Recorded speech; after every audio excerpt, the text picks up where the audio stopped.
Ben. Hello, is that Trevor? It is. I'm not sure. Can you see me? I can't, no. You'll need to make your video active. Do you know how to do that? Ah, there we go. Great. We have it. Brilliant. Brilliant. Am I first? You were the first one in, yeah. No pride. Hello.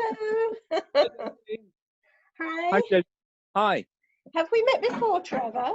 The only thing I've been to was a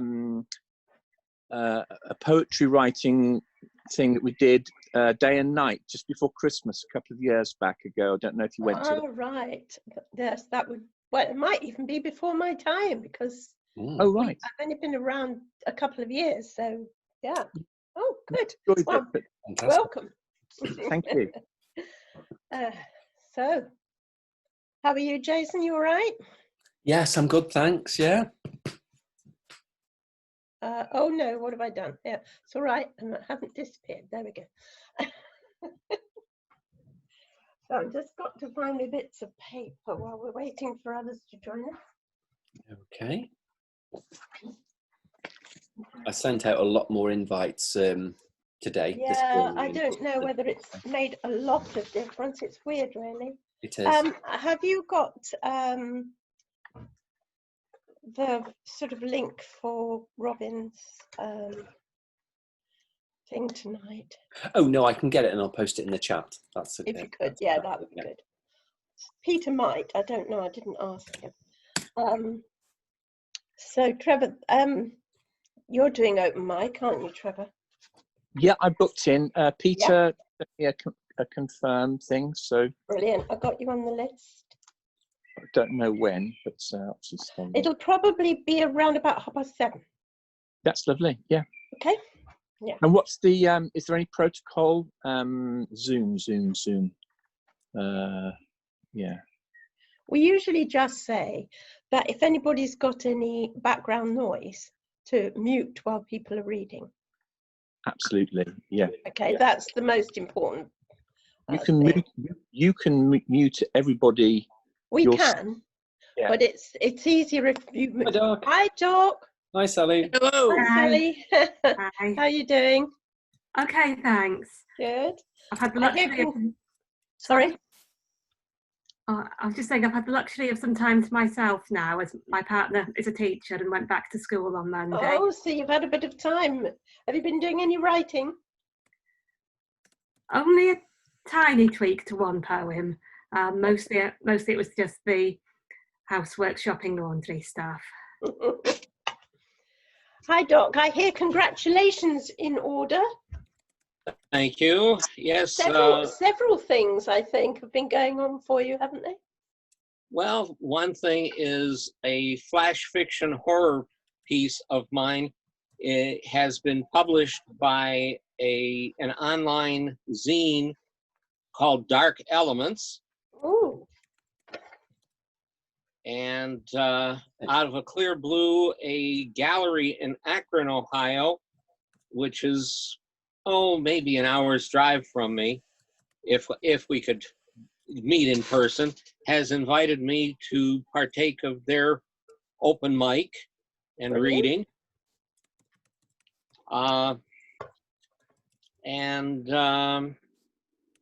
My chapbook is finally with an editor. So maybe later this year, I'll have a chapbook in print. That sounds good. Okay, here we go. And in the past 7 days, I've written 5 poems. Well done. Well done. Hi, Simon. Hiya. Hi, Simon. How are you? I'm okay. How are you? Fine, thank you. We're having storms here at the moment. We're having a nice lot of thunderstorms. Yeah. Getting very warm here today. Yeah. You're right there, Karen. Yes, thanks. I'll just fix that. Video of.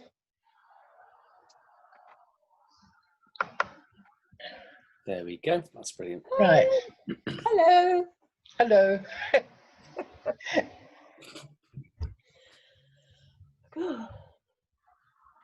So what's everybody been doing?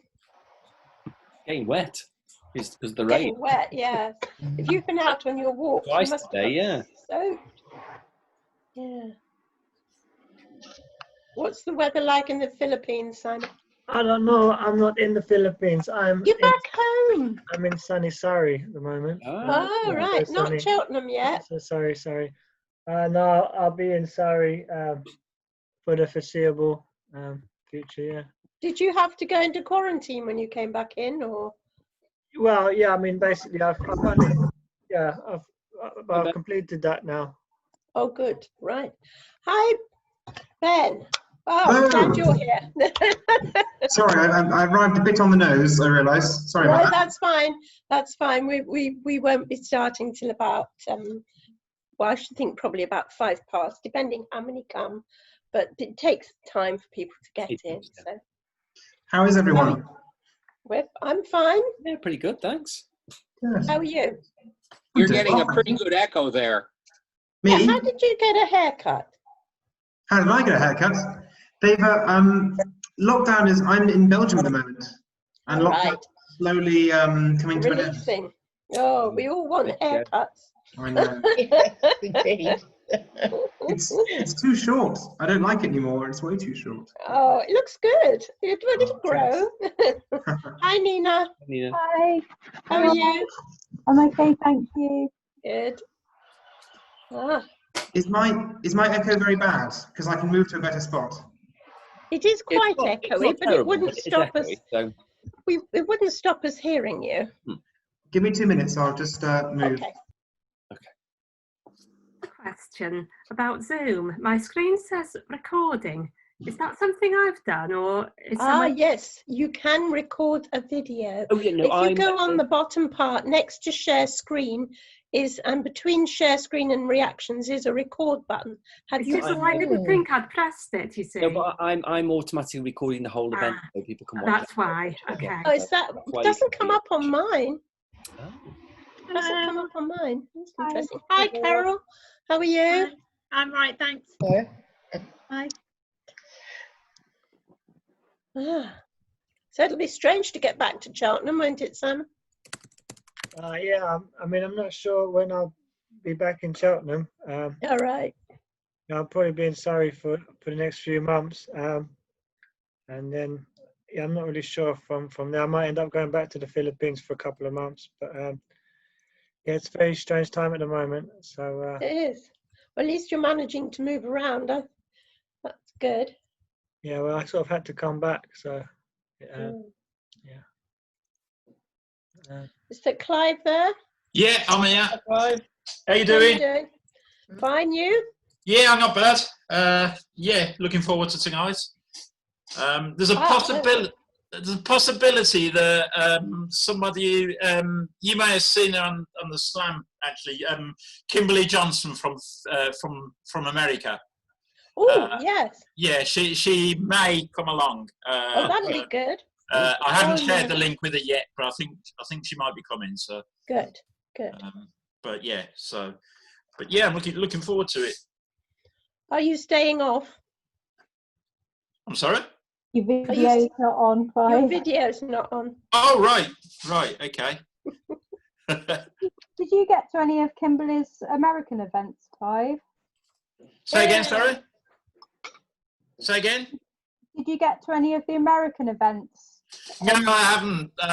I'd like to, but I'm back at work now, so obviously with them being like such the early hours of the morning for us, it's like not possible. 3 o'clock, isn't it? Yeah. Yeah. Your video's off, Nina. Did you know? I'm really sorry. I'm just trying to finish my tea. So. Oh no, that's fine. That's fine as long as you're doing it deliberately. I that's rushed mine perfect. before I logged in, so. Is that better, Ben? That's good. Yeah. How's this? I think this is better. Yeah, it is better. Yes. Hopefully better. Yeah, this is the least echoey room in the house. I found it. No, I know that I've been on so many Zoom meetings where people are like eating their dinner or like surreptitiously making a cup of tea. It's really funny. It's quite entertaining. It's really difficult. It's getting so many now that it's difficult to get meal breaks. I had it all planned, but I was in a class and it ran over, and then my dinner exploded in the microwave. So Oh I no! Oh. forgot No one wants that. got the plate So, out. so have you got to go back to clean the microwave, or have you done that? That's why I was a wee bit late coming on. I'll get it whilst it's all still easy to wipe. Okay. Well, we're going to wait another probably 5 minutes, just as people coming in, and then we'll start. I think Trevor's got the best idea with the beer. That's the way to do it. That's the right way. Yeah. Oh, that's making me feel thirsty. Right, booze in the house. Should have planned. Vodka. Oh. And what have you got? What have I got? Yeah. It's a mixture of iced tea and Pepsi Cola with real sugar. Ooh. Oh, wow. And that should keep you bouncing around. Yeah, that'll keep you up all night. What I do is I cold brew my tea. Because you start with a gallon of cold water and put in 10 tea bags, whatever you prefer, and throw it in the fridge overnight. Oh my God. Oh. That's different. It extracts less of the tannic acid. Right. Good plan. I can't imagine the Brits thinking it would taste right. But I am a Brit who never drinks tea, so I can't offer opinions on it. You'll have to leave the Zoom call, I'm afraid. That's a treasonable offence. I've tried it every which way. I've tried all kinds of tea. I've tried it with lemon and with milk and without anything and with sugar and cold and chilled. I hate the taste of it. You've I like mint tea. That's lovely. Oh. And I came over Which tea, Karen? Mint. Oh, yes, that's all right. Good. But it needs sugar in it, you see, so I don't drink it now. So. Hi, Peter. Hi. Hi, Peter. Right. Well, I think we might get going in a minute. Where are we? Yeah, I think we'll get going. So it was interesting because today I was doing a sort of writing retreat with somebody. And so I wrote this poem. It's very rough, but I think it works a bit with what's been happening recently. And it's called, I can get back to the beginning. I wish I could march. I can't march with you tomorrow, though in my heart I do. In my imagination I carry your banner, shout out your slogans, raise my fist in salute. I would be the warrior, the Boudica of the oppressed, taking my chariot to war, teaching my children to despise the lies and hypocrisy and call out the men who speak them.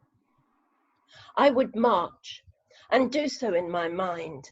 I wield my pen as a sword. My money helps fund the cause. My heart hammers for justice, for Black and ethnic peoples, for the poor and dispossessed, for anyone who is oppressed by our society. In my philosophy, utopia is built on love for fellow humans, on conciliation, compromise, apology and negotiation. I wish I could march, feel the camaraderie of the crowd, head held proud, mouth open against injustice. Instead, I hunker in my room, my pen engraving symbols for others to interpret. I can't march with you tomorrow, though in my heart I do. In my imagination, I carry your banner, shout out your slogans, raise my fist in salute.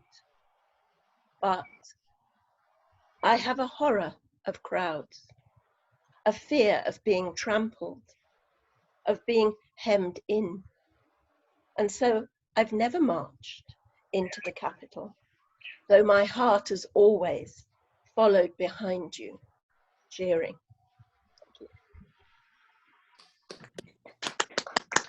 Okay, so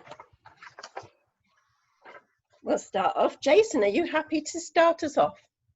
Yeah, why not? Go on then. It's Peter's fault. He put you at the top of the list. No, that's fine. No, that's fine. Right, okay. I've been struggling for the past week or so to know what to say in response to what's been happening. This is what came out a few days ago, and it's called Open. If we fail to see, we can never understand. If we fail to listen, we can never learn. If we fail to learn, we will never grow. If we fail to grow, we have nowhere to go. I want this world to embrace a new way. I want a world that balances scales. I want a world where love heals our pain. I want a world where equality reigns. If we fail to try, we can never start to change. If we fail to change, our minds won't open. If we can't open fists, we'll never welcome in. If we can't welcome others, we close our walls in. My eyes are open and I see everything. My ears are open, let the silence be gone. My heart is open as my love starts to sing. My hands are open, let the sharing begin. Brilliant. Brilliant.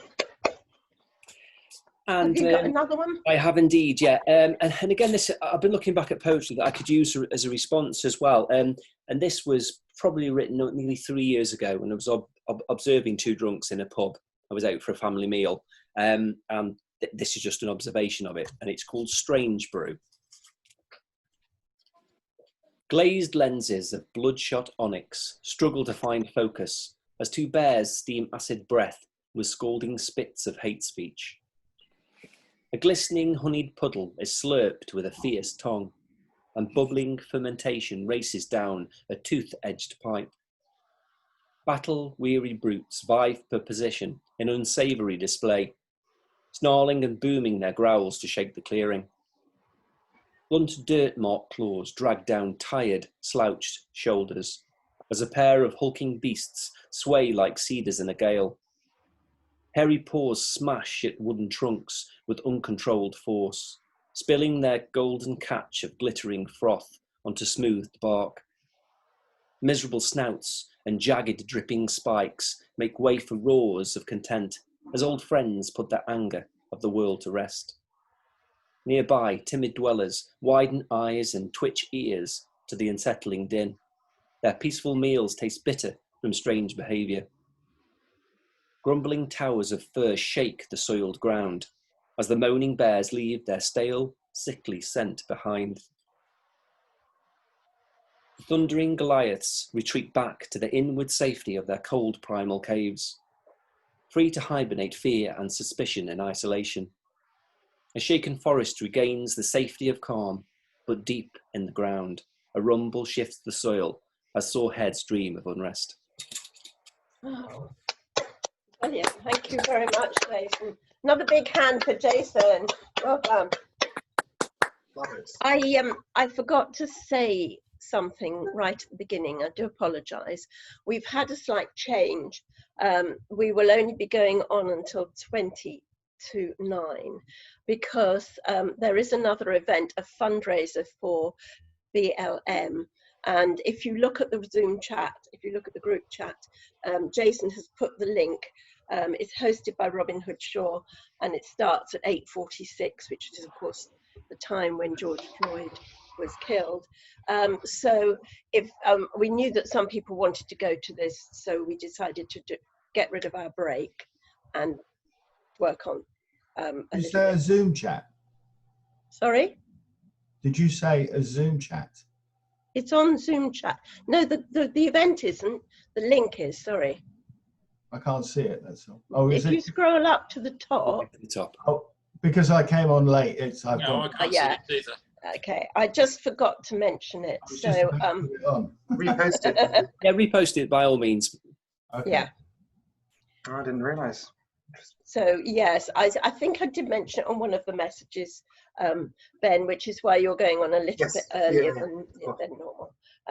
but yeah, if anybody wants to follow the link and watch Robin Hood Shaw's thing, it only goes on for about 3/4 of an hour, but I don't know what he's doing, so it should be quite interesting. Okay, well done. Thank you, Jason. Let's go on to Stephen Moore. Is he here? No, Stephen Moore. No, people miss it. Yeah. Okay, Sally, would you be okay to go next? Yes, okay. It's my first time doing open mic, so I'll just do one poem today. Okay. It's one that I wrote after a long spell of bad migraines and at the start of a holiday that I'd been looking forward to. It's called Smiling. Ilfracombe Harbour. For once, I'm doing the same as everyone else, smiling in the rain. It's been tougher than I could ever imagine. For too long, disappointments poured too thick and fast amidst stubborn pain. Yet it's a beautiful world, and I still believe in her, which brings me, shaken, to holiday beginnings at wave-lapped Lundy Ferry, smiling in the rain. Oh, that's lovely. Well done. Thanks. Wow. Have a big hand for a very brave first timer. Well done. Thank you. You sure you haven't got another poem you could hook out later on for us? Not right now, but thank you. Okay, fair enough. I won't push you too much. Well done. Thank you, Sally. Okay, well then we'll move on to Trevor, if that's okay. Trevor? Yeah, so I just unmute myself. Okay. Okay, particularly inspired by Jacinda Ardern, the New Zealand Prime Minister, but the way she's taken on the Pride March and led from the front on that. Didn't write this particularly after that, but it's sort of on that theme. And it came from an odd comment that I heard a long, long time ago when somebody tried to convince me that before we were sort of male and female genders, that we were actually one combined, one body, and then we were put apart and we spent the rest of our eternity trying to get back together again, sometimes very pleasurably, of course. So this just examines some of those things. It's called One Soul. We were at the beginning of time, perhaps a little before, together. Not lovers, but one soul, together, complete. And then God or someone or something, perhaps a devil, put us apart, and we were left alone, yearning. Yearning for how it was as one soul, together, complete. Was that a woeful day, or just a challenge to make us and our children the stronger for striving, striving to be as one, together again, one soul, one special soul, together? I do not know. For now, with outward differences, we are marked and caged like animals apart, looking through bars, looking for keys to unlock this damned door and return to where we were, together, complete, as one. And when I meet with your mind or with your body or with both, it is the closest we can be, the closest we are allowed to be, together, but not quite complete. For it is only passing, momentary, fleeting, a small instance in time of the door being unlocked. For the cursed jailer stands by rattling his keys, and we must return to being alone and incomplete. In my thoughts and in my head and in my mind, we are as one. And that may be love or its definition, the striving and yearning to be together again as one soul. And forgive me if I would cast away this frame, this shackle, this cage, these markings, this form, for it is no more befitting me than it befits you. And if I am fluid in this, in my mind, in my body, it is not a statement or a challenge. It is just, well, it is just what is inside. A search for comfort, for inward peace, a tranquility, a quest for one soul. I am not alone now. I know there are others, many more who understand, who seem allowed to understand, and now seek out, despite or because of our God, the same unfulfilled transition, forward or back, it matters not. It is fluid. We will stand together, one paternity, one fraternity, one indifference, one unity, one soul. Brilliant. Thank you very much, Trevor. That was very good. Another big hand for Trevor. Thank you. Do you have another to share with us? I do. This is. Can I just before you start, can I just say hello to Jan Pryor and to Special K from America, am I right? Brilliant, welcome. Thank you for coming sorry along. I'm late, so I struggled to get on. I was looking for the code, I found it eventually. So Don't worry, don't worry. I'm just glad you're here now. Okay, we're just listening to Trevor's open mic at the moment. Okay, this is a slight bit of plagiarism, you might spot it, but I was pulling out the weeds in the garden, and these lines just popped into my head, which it aimed at all real life miscreants and trolls, and of course any abusers of any kind. Apologies to Russell Crowe. My name is not Maximus Decimus Meridius. I am not commander of the armies of the north, or indeed of any army. I am no general of a Felix legion. I have no emperor to be loyal to. I do not seek my vengeance in this life or the next, for my name is Valentinus Amator, a protector of peace and love and harmony. And though I am an army of but one, my one word is likely to turn into a sentence for you of destruction against your miscreant deeds, for you are a scourge, a scoundrel, a wretch, less than a scrape of a turd that would stick to my sandal, only to be wiped away and put in the trash with the other detritus of life.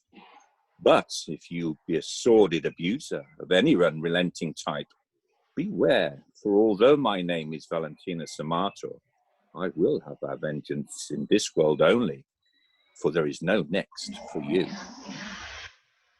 Brilliant. Thank you very much.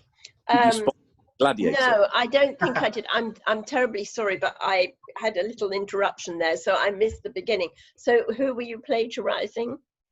Well, it's Gladiator. Not plagiarizing. Russell Crowe stood up and took on the Roman legions, and so right. It's a little. Yeah. Brilliant. Another big hand for Trevor Valentine. Thank you very much indeed. May I ask, would Jan Pryor and Special K, would you like to do open mic? I have got a poem, but I didn't email you, so I wasn't expecting to. No, that's okay. I think we've got a couple of people haven't turned up, so that would be fine. I'll ask you in a little while. Special K? If you have room, I'd love to. Otherwise, I'm cool with just listening. No, we'd love to hear from you, so I'll put you down for a bit later. Thank you. Thank you. Simon's down either. No, I was just about to say, Simon, do you want an open mic? Yes, please. Right. Fair enough. So we'll go for the moment to Doc Janning, if that's all right. I see you had a friend with you just then. Yes, one of these days she is going to recite some poetry. Okay. Since a couple of you read some quite political poems, I'm going to do my first poem as a political one. It is titled Pity the Nation. Lawrence Ferlinghetti wrote a poem based on Khalil Gibran's original Pity the Nation, and I've taken off on Lawrence Ferlinghetti's poem. Pity the nation whose people are become sheep, whose shepherds mislead them with twisted words, teaching hate instead of love. Pity the nation whose leaders are intolerant liars, whose sages and scientists are silenced while bigots, fabricators, and frauds haunt its airwaves. Pity the nation which raises not its voice except to praise and acclaim the bully as hero, and aims to rule the world with bigotry, misogyny, force, and torture. Pity the nation which knows no language or culture but its own, while co-opting others' ways. Pity the nation whose every thought, every breath is of money, which sacrifices integrity for political expediency, greed, and power, sleeping the sleep of the too well-fed, while leaving its homeless and destitute to die. Pity the nation divided by factionalism, each faction deeming itself the arbiter of all, with compromise a victim of partisan rancor and inflexibility. Pity the nation and its people who allow their rights to be eroded and their freedoms to be washed away in the name of security. My country, tears of thee, sweet land of liberty? Thank you. Thank you, Dr. Anning. I think that said it all, and it said it all for our country at the moment as well. So brilliant. Another big hand for that. Thank you. Leaving the sleep of the too well-fed. Yes, that is a brilliant line. Check the chat. Just put up there. Things going on as well. It's good. Yeah. So, have you another poem for us? Oh, please? absolutely. This is called In Moments Between. And this one, I woke up hearing the phrase in moments between, and then I sat down at my computer and it just flowed. In moments between life and death and life again, healing and waking from within oceans of infinity, in synchronous syzygy of past, present, and future, touching silken shadows of past, letting go to compassing winds of time, dancing in convergence of unknown forever, we learn, learning what life is as past fades across rim of today into unremembered future, learning life is love and love is life. No hallelujahs, no hosannas, an awakening. Brilliant. Thank you. Thank you. Brilliant. Thank you very much. Another big hand for Doc Janning, please. Thank you. Okay. Clive, where are you? There you are. Hello. Are you up to following that, please? Yeah, sure. I've got nothing new. That's unusual. Well, you've been back to work. Yeah, it's been crazy the last 3 weeks, to be honest. It's been busy. So what I'm going to do tonight, I'm going to do one that I don't think any of you will have heard. I've performed it somewhere, but I can't remember where, which I wrote in lockdown, basically about social media. I'm a Facebook addict, I will admit it. Sometimes I wish I wasn't, and sometimes I wish it didn't exist. And this was written during lockdown when it was all getting really stupid, and everybody, all the conspiracy theories and the doom and gloom, and the people telling us as if we didn't already know how many people were dying, and it just got too much for me. And this is called 666 Notifications. Hi, I'm here to deliver your daily dose of derangement. You see, we've come to an arrangement, but you're too slow to cotton on. And to my amazement, you treat me as important, like a long-lost love you long to see.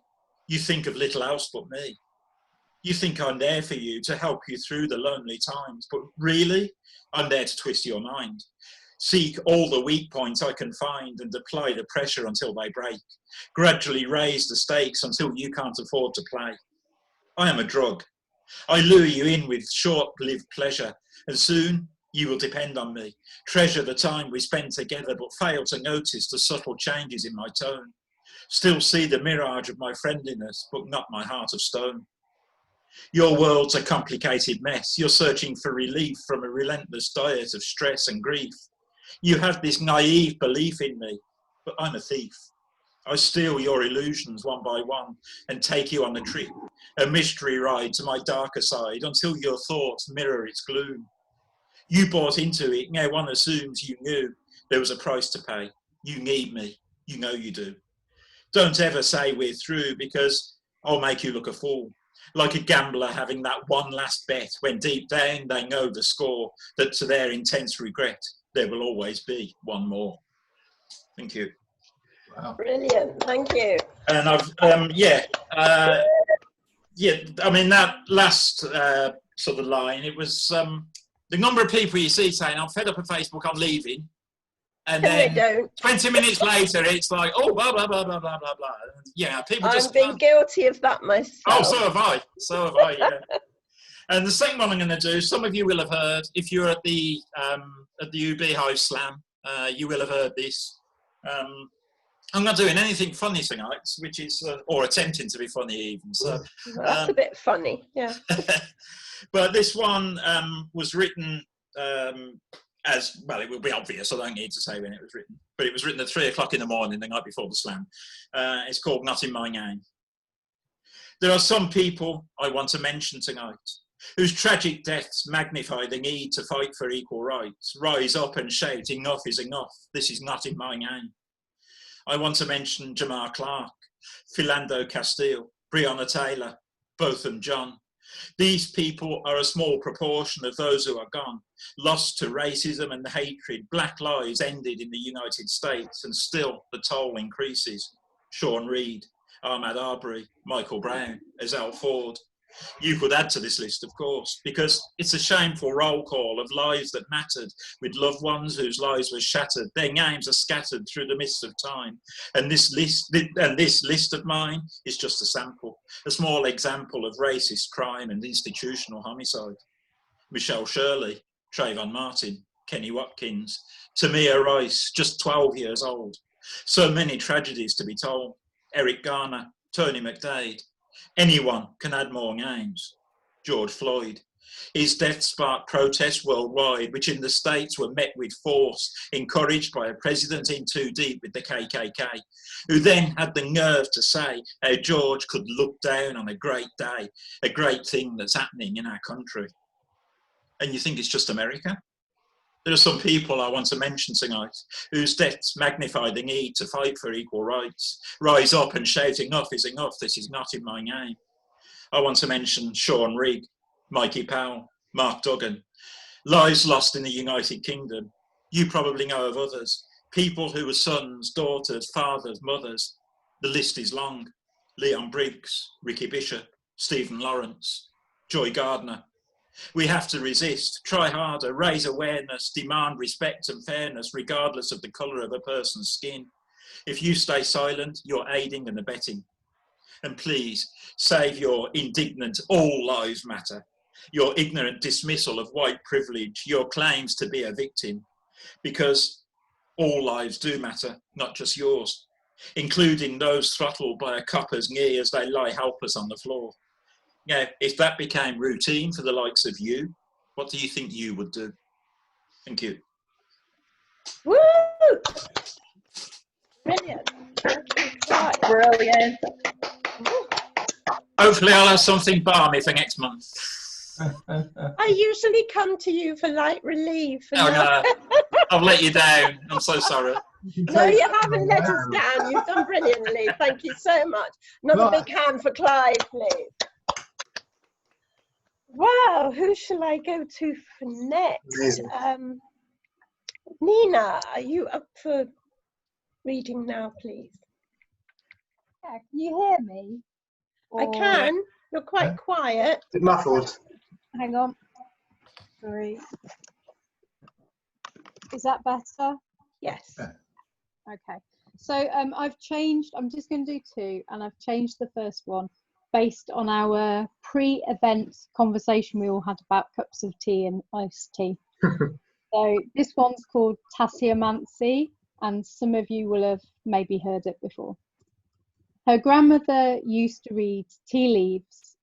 She inherited the rose-painted china cups, kept the saucers, even the one with the hairline fracture. The rest of the set is never used, wrapped carefully in paper, neatly captive in a blue basket, hidden in the understairs cupboard.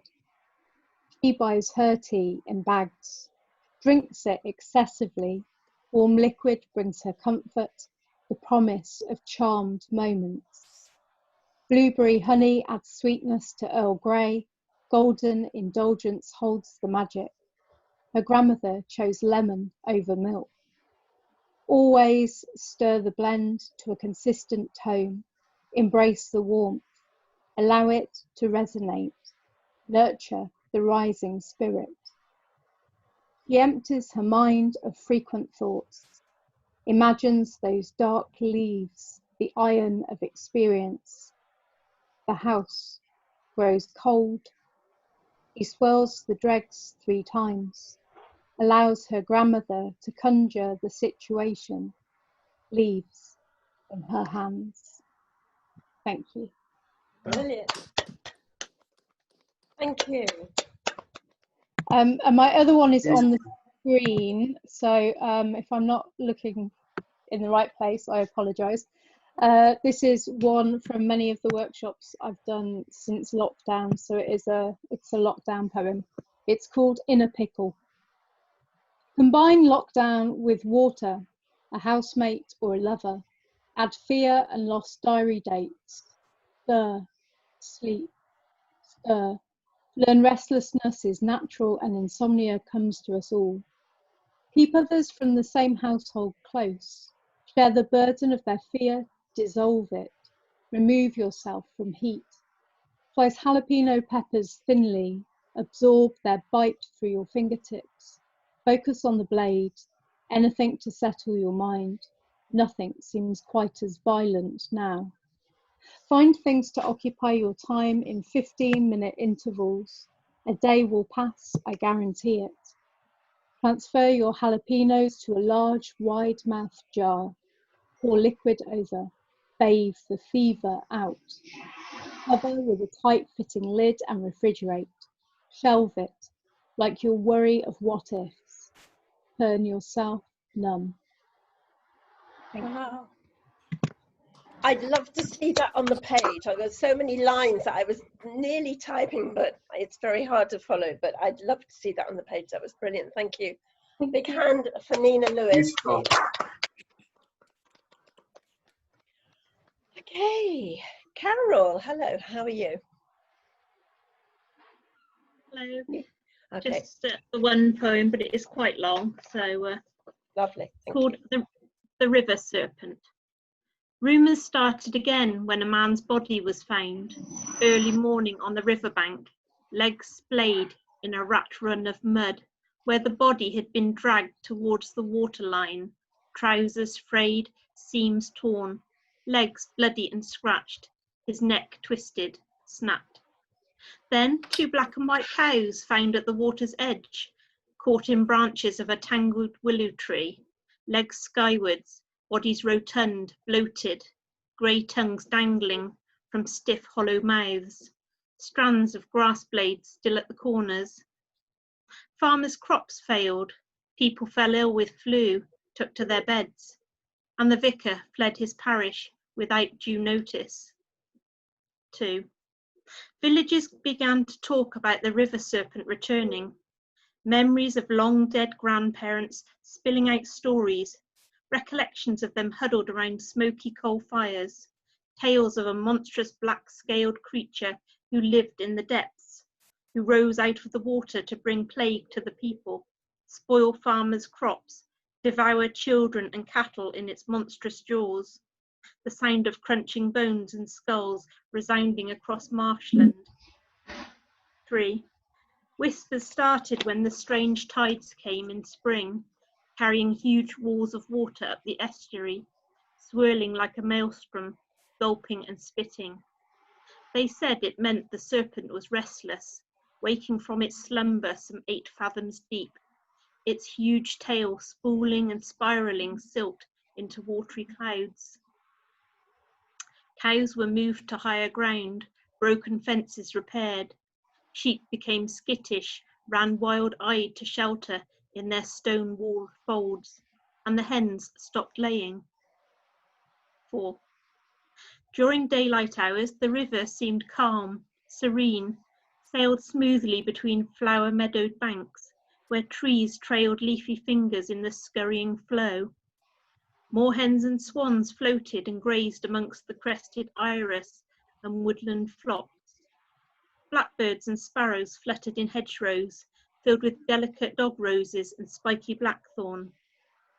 But at night, the black oily surface growled and hissed, rose and fell, ripples circled with dangerous riptides. Old wooden boat hulks lay dead, rotting hulls sunken in bottomless mud flats, under dark skeletal shadows of a bridge. Their tar-blackened timbers arched like a ribcage of a decayed and discarded whale carcass. 5. Local men started night watches, collected driftwood, fallen branches, which burnt bright beacons along the riverbanks. Crumpled mole skins and dead crows hung like ghoulish bunting on taut barbed wire, stretched from fence post to fence post. A curfew was imposed, no one allowed out after dark. Women and children lay huddled in their beds, blankets drawn up to their eyes, scarcely comforted by the glow of lamplight in their windows to scare the scaly serpent, keep it from their hearths. Meanwhile, the men hunched over crackling fires under starlit skies, ever watchful, afraid they might hear the clack of its mighty jaws and torrent of gushing water as it rises out of the blackened depths. 6. Months passed. Men grew weary of long sleepless nights. Children forgot about the watery monster, played outside once more. Women's talk turned to local gossip. Their laughter rang out across the village green as the church bells chimed. If the river serpent was close, no one knew. The night watch was abandoned, the curfew lifted. A new vicar arrived with hope and prayers in his leather case. Fields grew green and crops ripened. Cattle and sheep grazed peacefully. And the hens started laying again. Oh, wow. That's brilliant. Well done. That's fantastic. It's a narrative, an image and everything. You absolutely hooked me. Brilliant. Thank you, Carol. Did you say that's all you've got to do tonight? Yeah. Not got, no. Okay, we'll leave it there. But what a brilliant poem. Thank you so much. Big hand for Carol, please. I wasn't expecting a happy ending.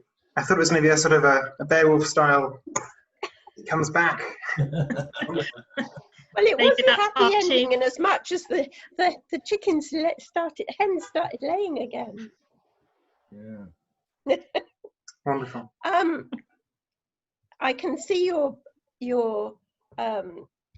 because Carol, everybody, if you didn't know, Carol Shepherd is a playwright, and I can sort of see the plays in the poem, if you know what I mean.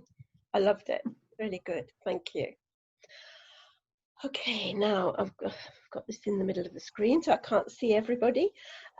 Jan, would you be okay or are you busy doing something? No, sorry. I'm not very good at all this. Okay, I'm here. I'm here. Okay, brilliant. And I'm still on a phone. I'm on a better phone, but I can at least see and hear people this time. Right, well, I can see you very well, and we can hear you. Good. Okay. Right. This first poem is called Chuff, and it's about the bird, the chough. I've just moved to Gloucestershire, and of course I'm overwhelmed with the birds, like everybody else. This one's from North Wales. Chuff. She scratches in the dust and the dirt. Courtesan, a crow with sharp eyes and timid feet. A little out of reach. Parisian, perhaps. Painted, proud, she lifts, turns, at full stretch, a fan, indignant, undressed. A dark arch, cackling and cawing, she rises and falls, red-faced, ragged in the heat. A chorus in measured retreat. Thank you. We always love Corvid poems here. You may have realised Yes. that Crafty Crows and the Gloucestershire Poetry Society emblem is a crow. So yes, welcome, welcome. These were North Wales Anglesey crows, chuffs. I passed them every day, so when I was camping up there. This is another North Wales one. It's called Antidote to Indifference, and it's about climbing. It's actually about climbing Snowdon and the joy of it. Antidote to Indifference. Climb a mountain, a tree, anything, fall, break something, crawl, and then see if you can look at me. See if you can be crazy in love with height, with flank and fold, with light, eyes burning, hazy in love with blue sky, with flight, with curl of cloud, with sight of a faraway sea. Thank you. Brilliant. This is very strange meeting people this way. I'm not very nerve-wracking. I'm trying to put things here and I think I'm making spelling mistakes, so apologies if I am. That was brilliant. Thank you very much, Jan. I was just trying to... Thank you for the chance. Can I have a big hand, please, for Jan Pryor? Okay.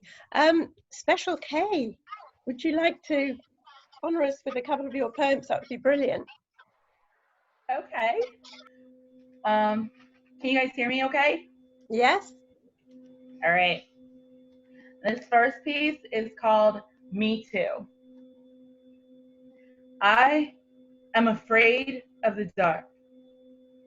I am afraid of the dark.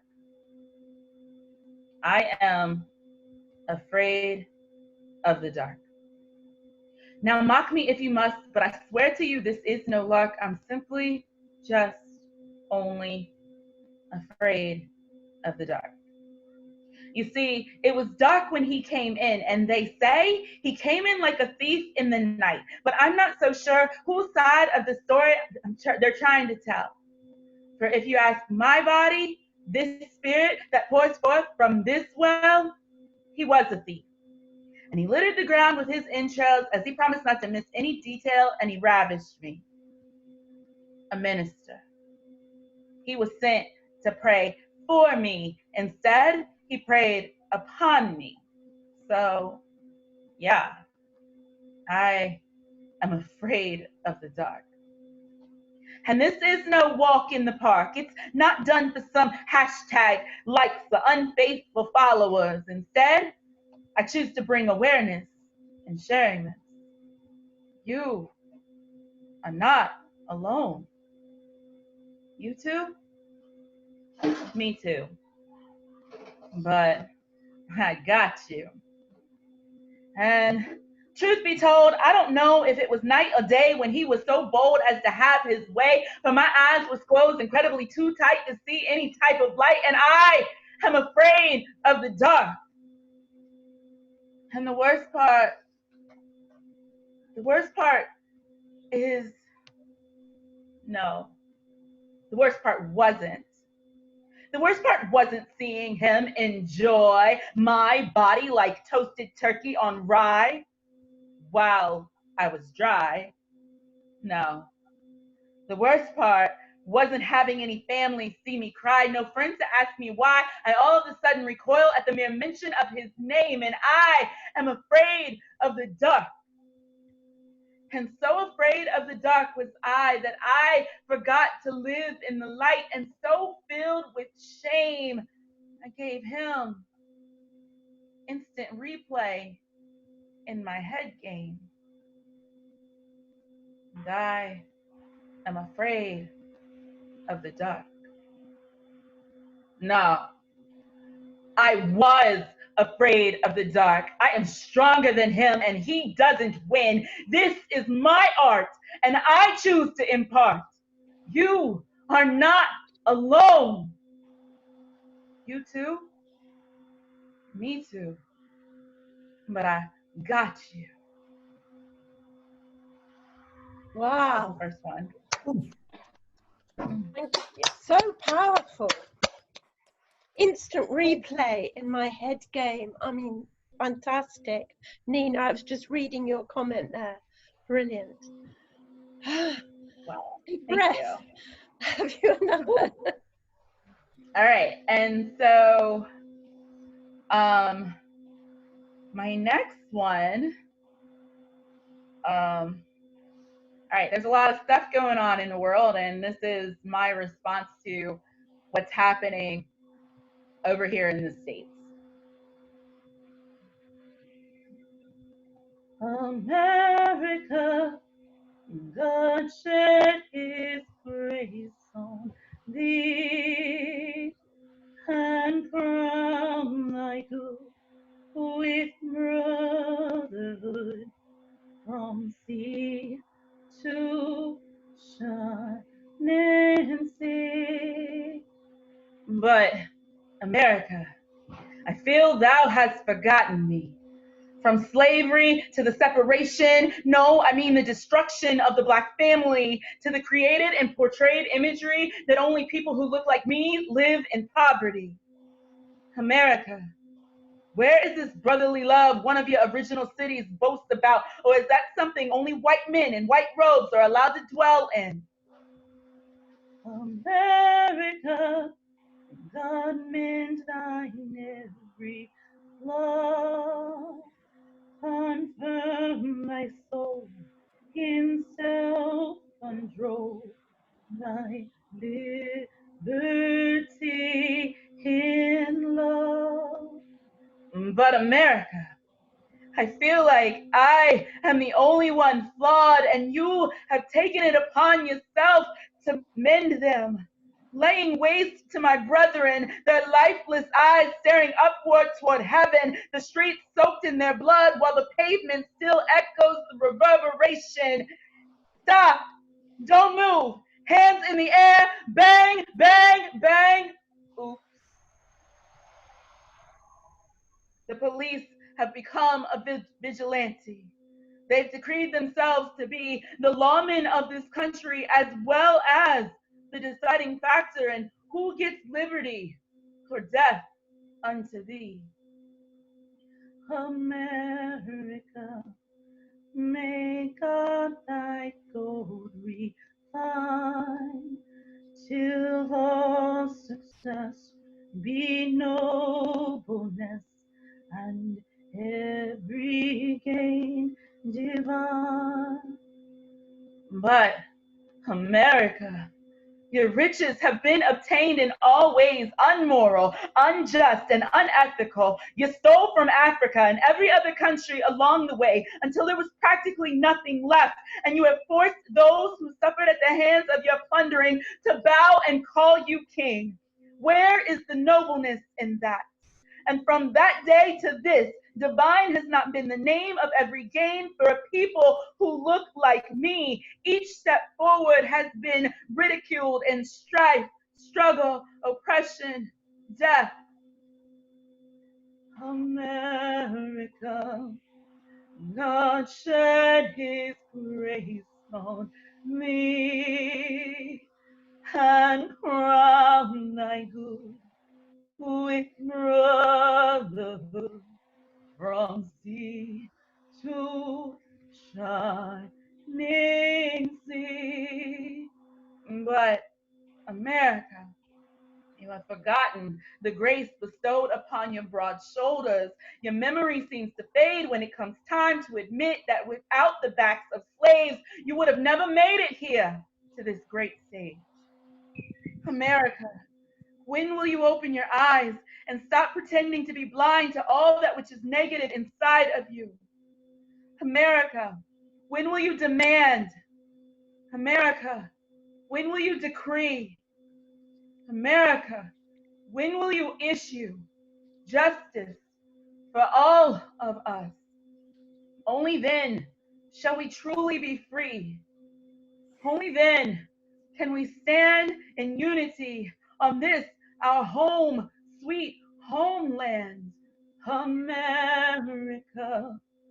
God shed his grace on thee and crown thy good with brotherhood from sea to shining sea.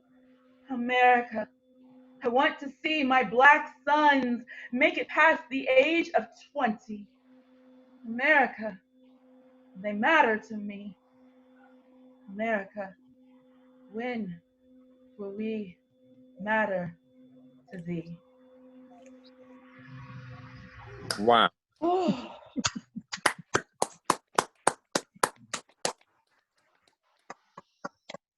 I have no real words. You've said it all, and that's brilliant. Thank you so much for coming on. You may see in the chat several comments if you want to read through, and also one from Peter who's asking if you would send us your contact details, because we'd love to invite you back. So thank you so much again. Big hand for Special K. Lovely to meet you. Brilliant. You as well. Thank you for having me. You're welcome. I think it was through Clive, was it, that you heard of us? Yes, he sent me a message on Facebook telling me this was, if I had time, if I fancied it, to come join you all. Thank you, Clive. Thank you for coming. It's brilliant, Okay. isn't it? Absolutely brilliant. Brilliant. Okay, we have Simon. Are you okay for following that? I apologise for Follow that. That was brilliant. Yeah. But we'd love to hear from you, Simon, who's now no longer in the Philippines, guys. He's here at home in Surrey, did you say? Sorry, yeah. Okay, yeah, that was brilliant. Okay, I've got 2 poems that I wrote last week. They're not related to anything in the big bad world, really.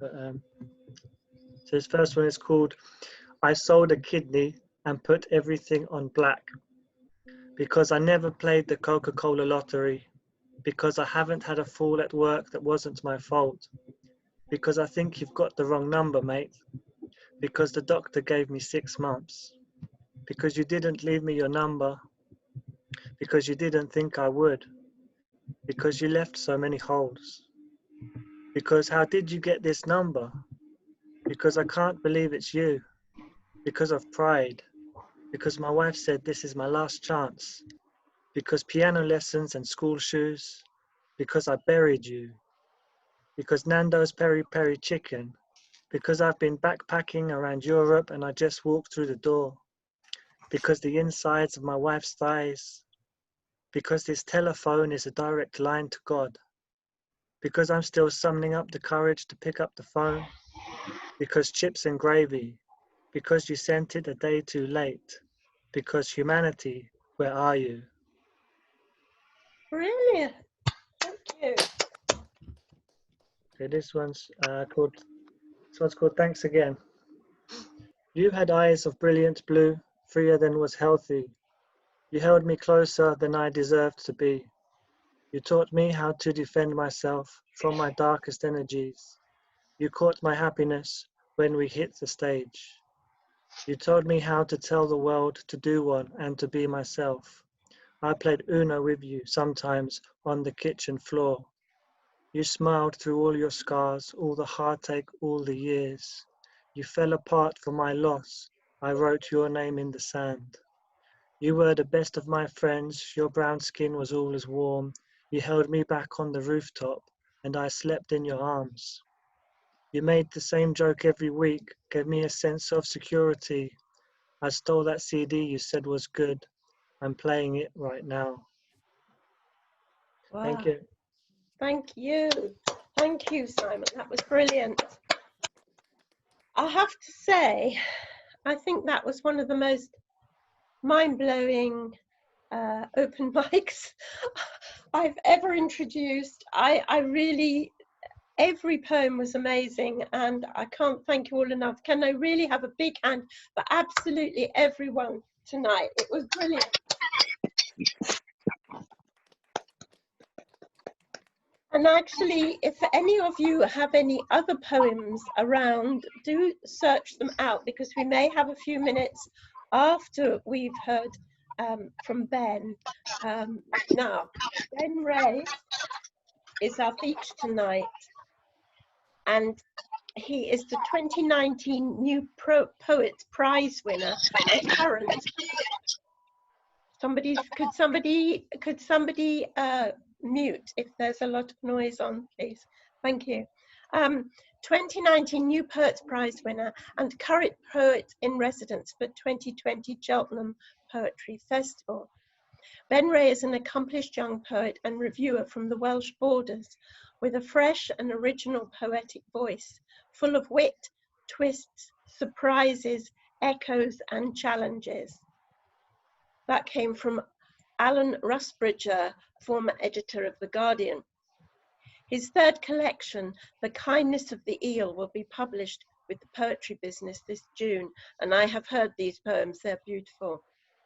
From performing at a sold-out venues to one-to-one mentoring, and from leading poetry groups to give talks and workshops with young people in schools, Ben is a versatile and consummate poet, performer, and workshop leader. So I want a really big hand, please, and a great warm welcome for Ben Ray. Thank you to everyone for reading so far. It's been amazing. Well, yeah, I agree with you, Josephine. What a incredible lineup we've had so far. It's been amazing. The emotion has hit me from the screen. It's been brilliant. Thank you, everyone, for coming along. I apologise for the lighting. It's a bit dramatic. And I've just realised that I look like a Mormon about to ask you something very serious. So I'm a badly lit Mormon at the moment. I wouldn't have noticed. You just it's the haircut, isn't it? It's the haircut that does it. Fantastic. Yes, as Josephine very kindly introed, I've been reading with the Cheltenham Festival as well, so I apologise if any of you have heard these poems before. I've tried to keep only on the fresh new ones. This one is a sestina that I wrote to challenge myself. Sestina, I don't know if you guys know the form, but it's sort of every end word rotates all the way throughout the poem, and the end of every line has to come up in every possible format. So this poem is called Falling Out of Love in a Top Floor Flat, a sestina. You once said we were both moving towards the garden, just at different speeds. I watched my life like it's a film played on slow repeat, always drawn to that space in the air which signifies the greenness far below. I laughed at first. We only get the echo of flowers, their absence here implying their presence somewhere. We wanted to go Madrid, London, somewhere sunny and warm, I said. So we chose an attic with no garden or sun, with rooms where shadows take turns to flower in unexpected moments in unfamiliar corners, where films form across the windows in winter. Back then, far below, our problems looked enticingly small from our outer space. In restaurants and nightclubs, those artificial and tricky spaces, you seemed the healthy option. The thought that somewhere we could find a place to take off from and like birds look below. Together, we could make an artificial grow your own Garden of Eden kit. I liked your hands, the fact you watched foreign films to pick up new words for things. Amour is love, you say. Svece is flowers. Years later, I would try to revive it all. Remember, Svece is flowers, I say, but you tell me I'm wrong. I'd wanted to move in your space. I didn't realize that world was a flat with dust that gripped like cling film. At lunch, you say you're bored. I wish silently that I was somewhere large and wild. The wild I read in you turned out to be a display garden of manicured grass which senses concrete far below, a few inches below. My dreams these days are heavy. In bed, I feel them sink below the floor to other flats where the dreams of strangers flower. I like to lie in those intimate and soft scenes that form the gardens of sleep for other people, all alluring sheets and hidden spaces. It's good to pretend I am somewhere new, to escape to somewhere else, but I can't stop waking up, and it suddenly is all a half-forgotten film. Next morning, and the next, you are so crushingly you, a film screening I cannot leave. If I jumped now, I think, then the below would catch me in earthy embrace, and I'd be there, and I'd be somewhere you weren't, looking up between the grass stems from my broken flower of a body to the distant heavens I'd fallen from. All our spaces are similar, I'd think. We're all just moving towards the garden. If I could slow our time-lapse film, catch the point where the flowers wilt below your light, save them, I'd say. But you're in space, somewhere distant, not looking. We still can't see the garden.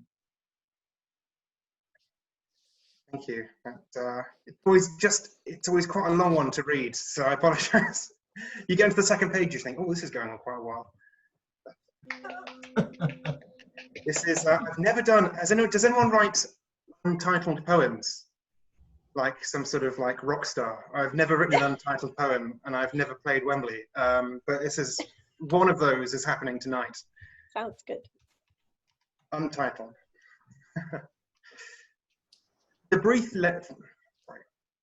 For the brief length this poem exists, the shadow is burned up from the ferns under the wall, and they seem to crackle each day under sunlight. It is so peculiarly special, this object that doesn't seem to ask for prayer in this loud church of a garden. Years ago, the way those plants caught sunlight in outsized dino fronds always reminded me of something. Perhaps it was of this moment, looking forward, to the me in this doorway looking back. Do we meet halfway, perhaps? Is there some weird liminal space? If we do, and if there is, wherever it may be, I hope there are ferns there, under sunlight. This, I'm going to share my screen if we can manage this. Oh, Josephine, could you turn on screen sharing possibly, please? It's for Jason to do, actually. Sorry. Jason? Has anyone been to the public baths in Hungary, in Budapest, in Hungary? No. They're amazing. They're well, this is going to sound very gap year, isn't it? But no, no. I went there at one point last year, and they're beautiful. And every pool is a different shape and different temperatures, and they're meant to obviously do different things to your body. I'm sure you've all been in saunas of various kinds. And so this poem is meant to reflect that. So here we have different pools of poetry we're going to wander through. Oh, wow. This poem is called, can we all see that? Yes, yes, lovely. This poem is called The Senchai Bath, the Senchai Thermal Baths at Budapest, a love poem. This pool contains calcium, magnesium, sodium.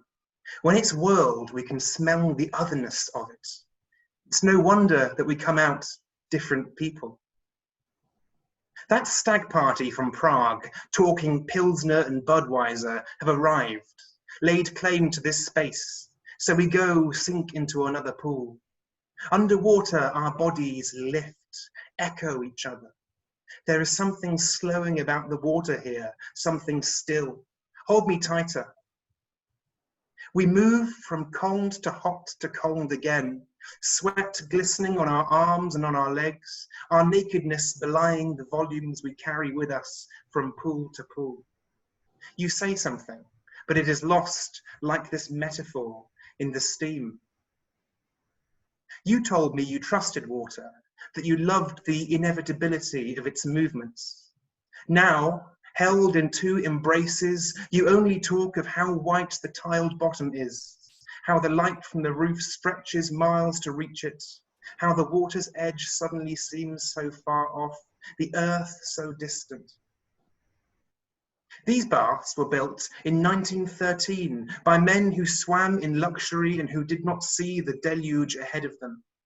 It is easy to understand this. when the water is always washing tomorrow away. I find that I don't care about tomorrow either. Come with me to the other pool, darling. The water is warmer there. Wow. Yes. As, I'm not pausing for gratification, I'm pausing for finding the right page. But I read this poem recently. I haven't been reading this next poem because I haven't been reading it aloud because I didn't know how well it would translate to the audience spoken. So I thought I'd share it with you. And this is so. Wow. It's a pre-Christian tradition that originated in Scotland called Fear an Lota, which is the bird wound man in Gaelic, and it involves. Here we go. Birds were encouraged by an individual to attack the body, and the scars would then be read as some sort of conversation between the human and the avian and the angelic. And it's just such an amazing idea that I thought there has to be a poem in that somewhere along the line. And I kept rewriting it, but it wouldn't work itself out until I suddenly realized that there was another voice that was missing, which was the bird's voice in this poem, because it's an act, it's a communal act, and I was only speaking from one side of this conversation. So this is, it's called The Bird Wound Man is in a Bedsit in Inverness, and is opening his arms slowly like harbour doors, palms facing upward in invitation, asking, south by southeast, to warmer air where bugs sit waiting on hard earth, eager to surrender his human bearings in search of voices he thinks he does not know already. 2 days northward, trees, warmth, sleep, then call for the others and flock. Fear and Lota, cicatrix as language, his flesh a drawing board where avian and angelic collide, dark shadow in the above, fear, quick, speed back to the nest. He is hungry. He aches for the pieces he is convinced are missing. What more, he asks. I must know. There must be. Rest now. Move when the heat is high in midday. Much food west. Over water. Whoa. Gosh. I don't know if That any is of you amazing. tried to write in bird. I don't think I captured it perfectly, but Oh no, it's amazing. who knows? But, sorry about the shadows. This is a very atmospheric place to read. You're looking really brilliant. Don't worry about it. Oh, shucks.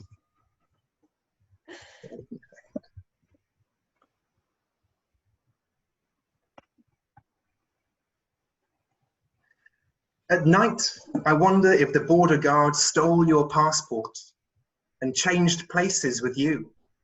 Is he out there somewhere, living an alternate life, drinking that tea with orange that you like, wearing jewelry you got from your mother?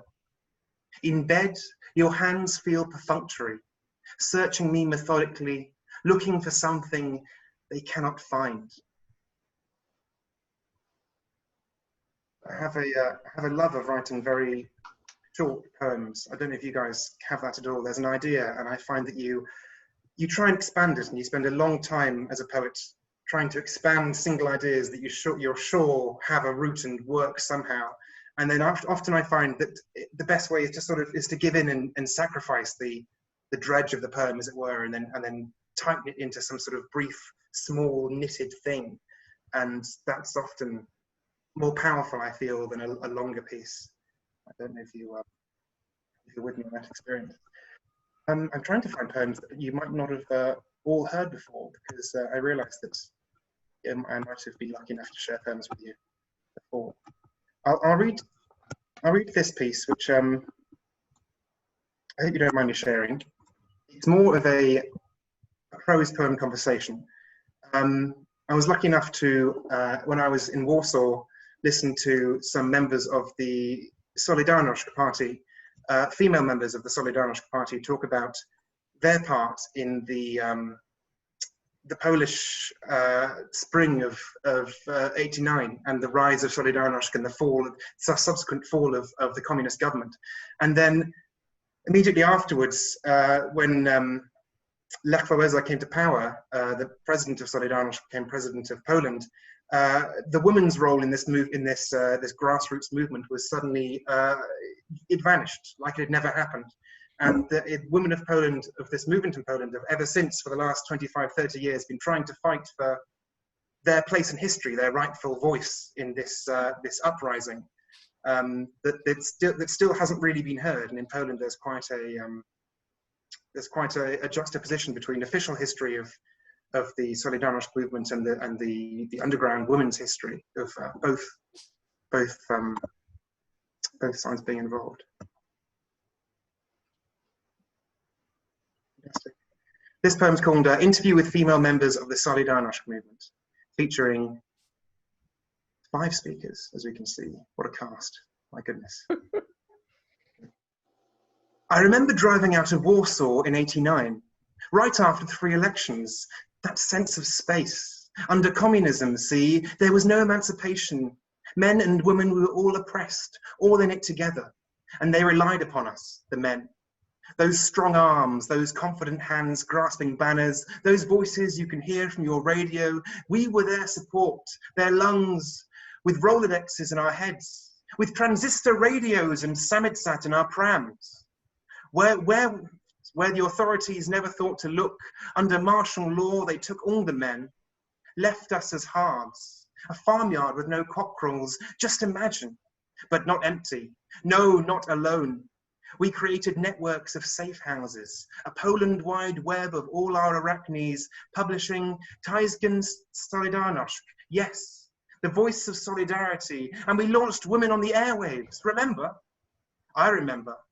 We told all the listeners to switch their lights on, then went to the roof and all of Warsaw was alight as if on fire again. I cried.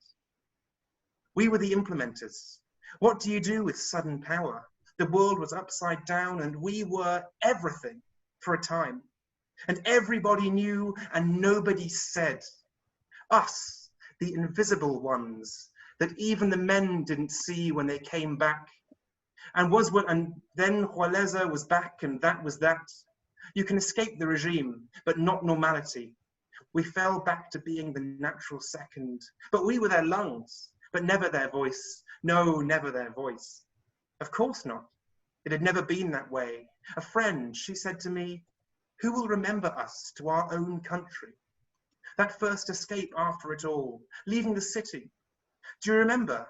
Driving out of Warsaw in '89 after the free elections. Of course, the road ran from my feet to Paris. I've never felt so free. It was built from concrete blocks, I remember. One after the other after another. Each bump in the road a small step leading to a better place. Wow. Thank you. Wow. I thought I'd share the screen because it was, as you can see, an interview. No, it's brilliant. I'm sure you guys have this as well. You spend like weeks knocking around a poem trying to make it work, and sometimes I find taking it all out of the box and rearranging it and putting it back in is the best way. And I had to, after weeks of trying to mash up this interview into verses, I thought, sod it, it works best as an interview. It works best as this this conversation. So I thought I'd share that. Yeah, lovely view of my browser as well. Lucky everyone. No, I was lucky enough to meet these people, and all the little stories and occurrences of that are genuine conversations that I ever heard or listened to. It's amazing. They were talking about they asked they ran an underground radio subverting the communist government, and they asked all the listeners to switch their lights on, and they went to the roof, and most of Poland was lit up, Warsaw, sorry, was lit up, and she said, we all cried on the roof. What an amazing story. Fantastic. And you get those stories and you think, God, that if I don't write about that, that's criminal. So you've got to put it out somehow.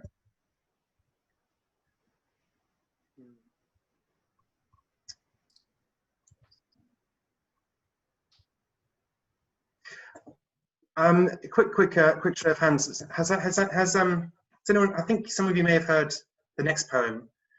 It's called Inventory of the Contents of My Grandparents' Suitcase on Their Journey from Bulawayo, Rhodesia to Heathrow, England. Anyone? I don't know if you guys have heard that. If you have, I mind the repetition of it because it's one of my favorites. No, it's brilliant. Thank you. I know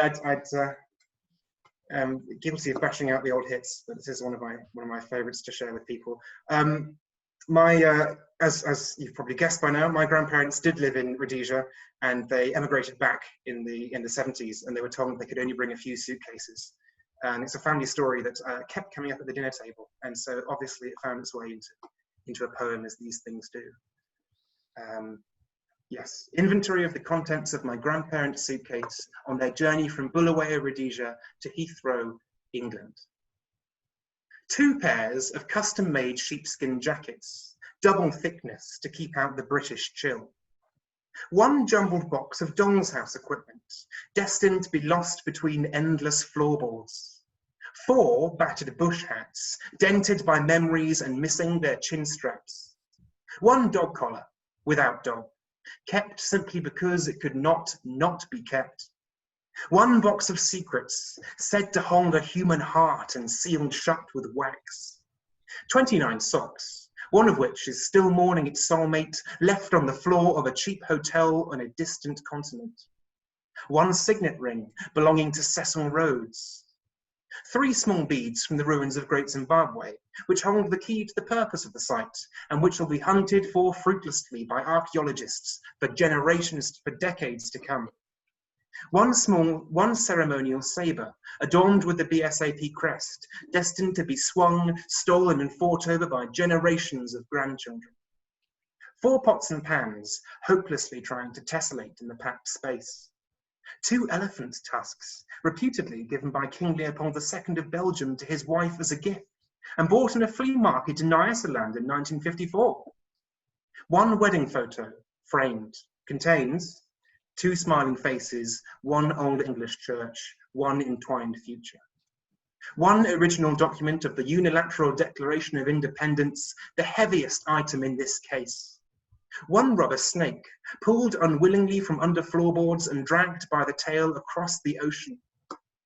3 shoe boxes of photographic slides, each of these images containing more than the entire box. 1 small frightless stone bird, nesting in a pair of shoes. No one's quite sure what it is or how it got there.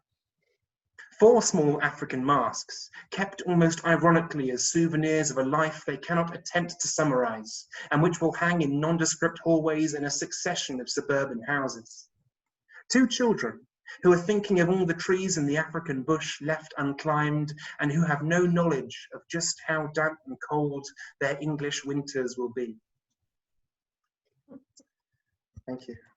Thoughts? Brilliant. I apologise if some of you, that's a repeated listening, but I can now make it up to you by reading the sequel to that, which is, this is actually a part of a triptych, a set of 3, which actually I'll share with you. It's in my latest collection, which Josephine was very kind enough to mention. I've been talking to my grandparents a lot about their memories of their time in Africa, and I wrote this series of poems.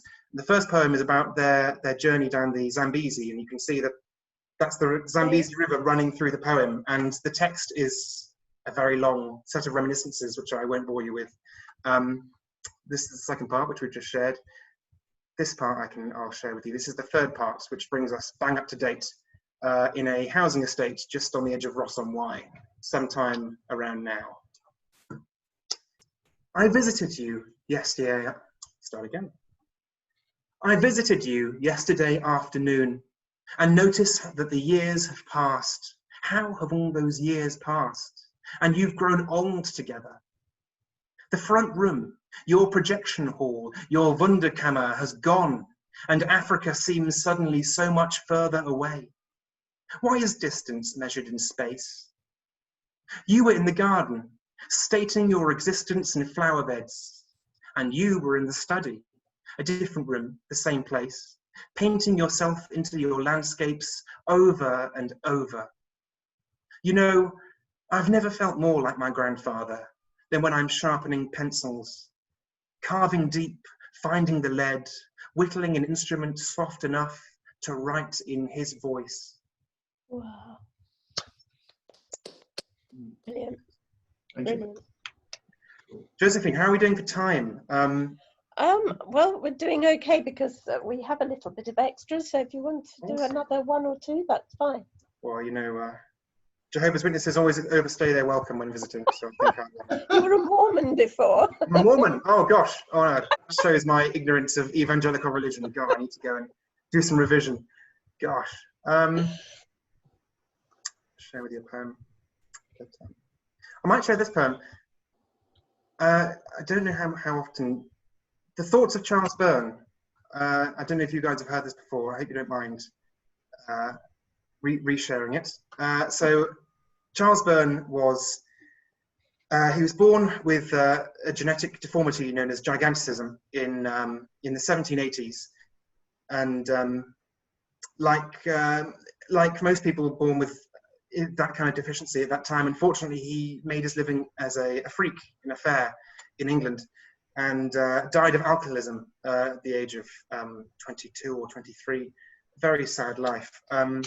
He asked for his body to be buried at sea to stop physicians and doctors obtaining his skeleton. But of course, that didn't happen. And a surgeon called John Hunter actually bribed his friends to let him have the body. And the skeleton is actually still in the Hunterian Museum in London. You can go and see it in this case. And every couple of years, there's a case. Every couple of years, it pops up in the news. You know, this skeleton must be returned to his home in Ireland, or, you know, just at least taken out of general display, which is exactly what he specified he didn't want. And yeah, this poem is called The Thoughts of Charles Byrne, and it contains voices, shall we say. Thoughts of Charles Byrne. When the sun went down and the darkness crept in, slick as an afterthought, and I fell off the tongue of God like the last line of the sacrament, I said to George, I told him, don't let them take me. My earthly carriage is my own. Bury me within the water, I beg you. Don't let them touch. We gathered round his deathbed quickly. Nay, I'm not ashamed to say, eagerly, writes Dr. Morton of Chelsea.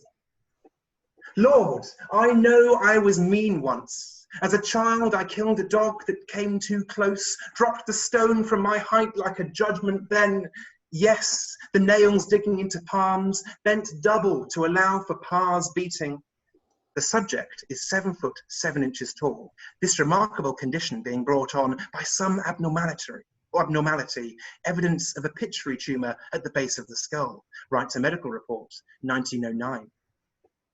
Was it this, George? Tell me, what is the reason I have stood for attention for all this taut time, wires binding my chafing limbs? Was it the drink?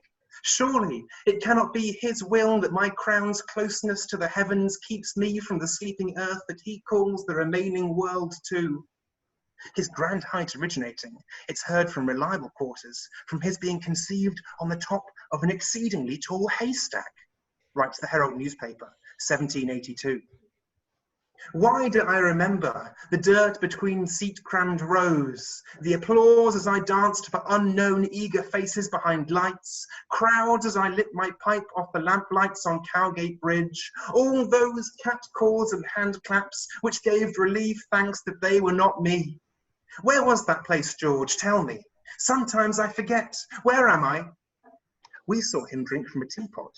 It was right frightful to watch. Mamma told me he would eat us if I didn't go to bed when I was told, writes Sarah Price, an audience member.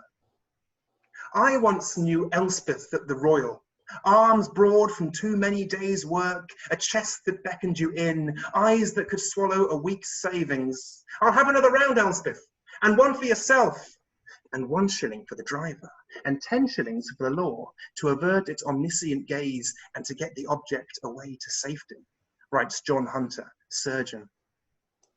I was stripped, a shocking act, myself all stolen and boiled from my bones. Where am I, George? I'm not home, I can tell. No, not gone yet. The specimen is a wonder to behold, with a normal man placed beside in order to accentuate the medical event for all of us to see, writes Richard Gables, medical student. Oh, I have been held still for longer than I breathe this very air. I am tired, George, so very tired. Just let me kneel, lie down on the seabed's blessed floor. Wow. I always love sharing that poem.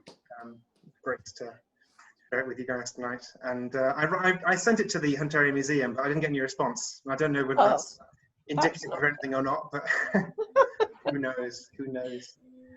Ah, yes, it's one small one now. Okay, fantastic. That'd be lovely. Thank you. Marvelous. Well, if you're asking for a small one, then I might read this poem, which is the title poem of my latest collection, The Kindness of the Eel, which has just come out with the Poetry Business. And I'm not repping it, I'm just saying that there's a release video on YouTube, which is, you can go and check out.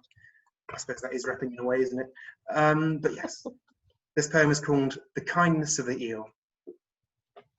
You opened your mouth and an eel came out, sliding from between your lips and gasping into the air. Take this, you said. These are my best words, my midnight flights, my early morning distillations. Eels, you said, do not stutter. Look, they flow like liquid. They do not take more than they need. They are the best of us. I watched it swim away out of the bedroom window. But often, when I least expect it, it returns, a slow swagger through the air, brushing past the curtains when I sleep, curling into the nest of my inner ear. Brilliant. Thank you. And thank you, everyone. Thank Big, you. Thanks for your hands as well. Please unmute so we can hear your big hands for everyone. Because it's brilliant. I could listen to your words for hours, Ben. Oh, thank you. It's very kind. Really, I have to write more. Thank you very much. That was brilliant. And yeah, do go and look up that. It's on YouTube, isn't it? It is. You can go to my website and it's on there. I'm just putting it in the chat like a shameless plug. Yes, do. Because I've watched it and it's really worth watching. So do go and look this up. Brilliant. Thanks, everyone. Thank you. Wow, another big, enormous, warm thank you to Ben Ray. Brilliant. Thanks for having me. Thanks for organising this, Josephine, and to everyone for reading. Wonderful stuff. Fabulously read too. I think that I'm going to give a few notices, and I think I'm going to leave it there actually, if everybody's fine, because I wouldn't really want to follow that, and I'm sure nobody else would. It's brilliant, and it was wonderfully performed. I was just thinking, and I can't remember what it was you were reading on your poem way back. You said, and I just wrote down here, it knocks reading tea leaves out, but I can't remember what it was that you were reading at the time, Ben. What was I thinking of? Tea leaves. Oh, tea leaves. Yeah, don't worry. It was my stupidity. You mentioned reading something to do with it was before your grandparents' trunk, but never mind. Don't worry, I digress. I'm not sure, sorry. If I remember it, I'll say it. I just need to do a few notifications here. So our next month, Crafty Crows, will be on the 15th of July, which is just over, I think, a month, if I'm right, at 7 till 9. And our next feature is the legend, Lexia Tomlinson. Lexia used to call herself Lexia Legend, but she is also an actress, and she now goes by the name of Lexia Tomlinson. Full details are on the Gloucestershire Poetry Societies Facebook group page, so do look her up. And to book a 5-minute open mic slot with that, please email craftycrows2020@yahoo.com, and we will confirm slots from tomorrow. I just want to say that it's been the most fabulous night. It really has. I mean, it's full of all kinds of voices and of poets, and this is what I love about it. And I'm so glad we can do this online, and that being isolated hasn't kept us isolated, if you know what I mean. So my great thanks for all of you for coming. I think it's been an amazing mixture of voices, and I'm so glad we've had specifically for 1 minute Doc Janning and Special K from America. It's great to have an international, so big hand for you too. And it's been great seeing the rest of you. Big hand for everybody. Well read, great poems. And the last big hand again for Ben Ray, our feature poet tonight. And because I think some of you do want to leave to go on to Robin Hood Shaw's Black Lives Matter fundraiser, could you put that on the chat again, please, Jason, if that's possible? So that if anybody didn't see it right at the beginning, they haven't got to scroll right back to the end. Josephine, could I do a little plug, please? Yeah, of course you can, Clive. Carry on. Yeah, Sunday night, Beehive. It's going to be a special one for sure. We're talking of people from America. We've got a headliner from America, Siobhan Guthrie, who is absolutely amazing. Honestly, I saw him win an international slam on Instagram at the beginning of the lockdown, and I knew then we had to book him, and he is absolutely brilliant. And we have still got a few slots on the open mic. I managed to lose the list, but I've retrieved it, so so yeah, we've still got a few slots if anybody's interested. It's brilliant. As always with the Beehive, it's a free event with a sort of pay as you feel sort of thing, if you know, if you're that way inclined. But it's going to be a great night, so yeah, please do come, or else. Email me the details, please. Can you confirm that date, Clive? Yeah, just Sunday, June the 21st. And how do they get the link, Clive? The best way would be, because I haven't put it up yet, so the best way would be to follow the Beehive page, or to add me as a friend on Facebook, and I'll be pushing it. I'll put the Beehive thing in the chat because it just makes sure it's spelled correctly. Yeah, that's brilliant. I might say that it is always a great night at Beehive, and Clive always says it's going to be the greatest night ever. So it is. So far, he's managed it. It's just great. Well, you know, in the lockdown, we sort of changed our policy, and rather than have 3 features, we're just having one big name headliner, really, and it's worked. Brilliant. You know, it has worked so far, and I'm sure it'll work this time. There's also, for your information, there's a recording of tonight will be made available, and a link shared on Facebook, so that you can also read a copy of the chat, which is always very interesting to see what people have said about different people's poems. So yes, and I think if you scroll back a little bit, yes, from Jason to everybody, there's a Facebook link for Robin Hood Shaw's Black Lives Matter fundraiser if you wish to go. So I'm going to sign off now and say thank you to everybody for coming. It's been absolutely brilliant. Thank you again, Ben. I love listening to your work, and thank you so much for reading us from your new book. And that's it from me. If anybody else has anything they wish to say or plug, you have about 2 minutes now. No? I'd like to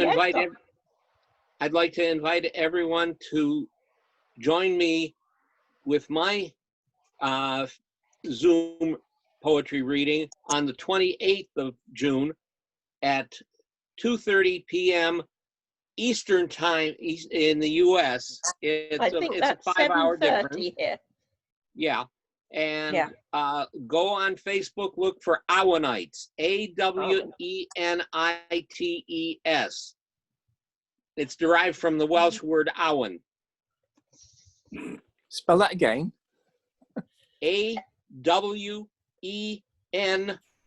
as in North, I-T-E-S. Oh, nice. Awanites. I think I've got that right. Is that right? Yep, Awanites. Right. And I think you do put it on the Gloucestershire Poetry Society page as well. You share it on there, don't you? And I really, really mean to come. So I will put this on the calendar now and try and get to this one. Yes, Doc, I would love to. So I look forward to that. Okay, is that everything, everybody? thanks again for a wonderful, fantastic night. I've thoroughly enjoyed it. Thanks for inviting me. Thanks for Josephine. coming. It's amazing. And thanks for everybody, and we'll see you hopefully all again. I do hope you'll all come on the 15th of July. And Lexia is a great poet as well, so we'll be looking forward to seeing her. So thank you, everybody. And I'll say good night. Cheerio. Bye.